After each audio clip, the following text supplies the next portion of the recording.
At eto na nga ni, so after ko nga ma-makeupan at maayusan ng buhok kasi nga ni gusto nga daw niya ay kulot ang person. So ayan na nga. Eh di kinulot natin. O, diba? Kasi nga gusto niya kulot. So ayan na.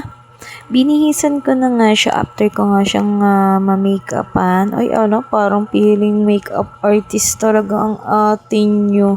O, ayan na nga. Tapos, kinulot ko. Siyempre, spray net lang yung gamit ko. At, siyempre, yan yung lang, kulot-kulutan lang nga ni.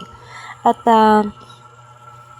ayan nga, medyo nakakaalibadbad lang talaga yung mukha ko nung araw na yan. Kasi nga talagang talagang bukas talaga papatira ko na tong sumpa na to. Kasi, alam mo yung every time na mamamaga siya, sumpa talaga sa mukha. Ang pangit talaga. At eto pa, kaya dapat ipabunot na talaga siya. Kasi nga, baka daw magkaroon ng conflict or yung bacteria is mapapunta sa puso. Ewan ko kung ano ba yan.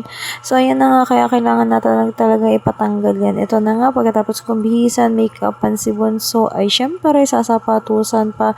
O, diba? Sarap maging bata.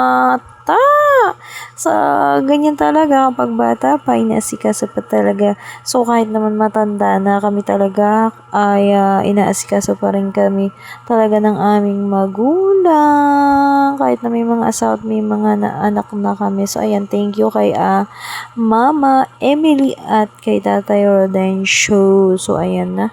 At, dahil nga hindi ko nakita at hindi ko binasa yung kanyang program ay 8:30 pala ang simula, ay buti na lang at nabuklat nitong aking mister. O ay di 8:30 sakto ay kami papunta na doon sa plaza. So 9 pa naman siya nagsimula, pero sabi ni mister okay lang daw yun para hindi naman daw kami gahulo. Eh di wow. Kasi pagka every time na may event tong batang ito ay lagi na lang kaming nalilate.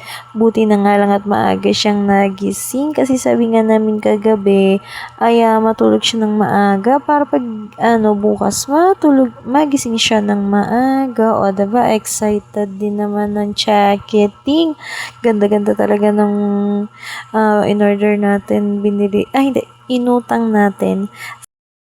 So, ayan na nga, iba talaga pag meron tayong utangan, inutang lang namin yung damit na yan sa Lazada.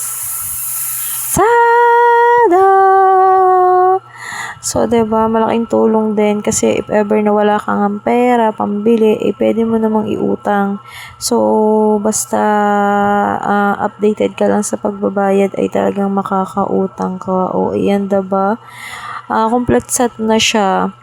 Meron ako niyan sa aking video dyan. So, sa mga gustong umorder na kayo para naman magkaroon ako ng commission, diba? O, yan. Thank you for watching!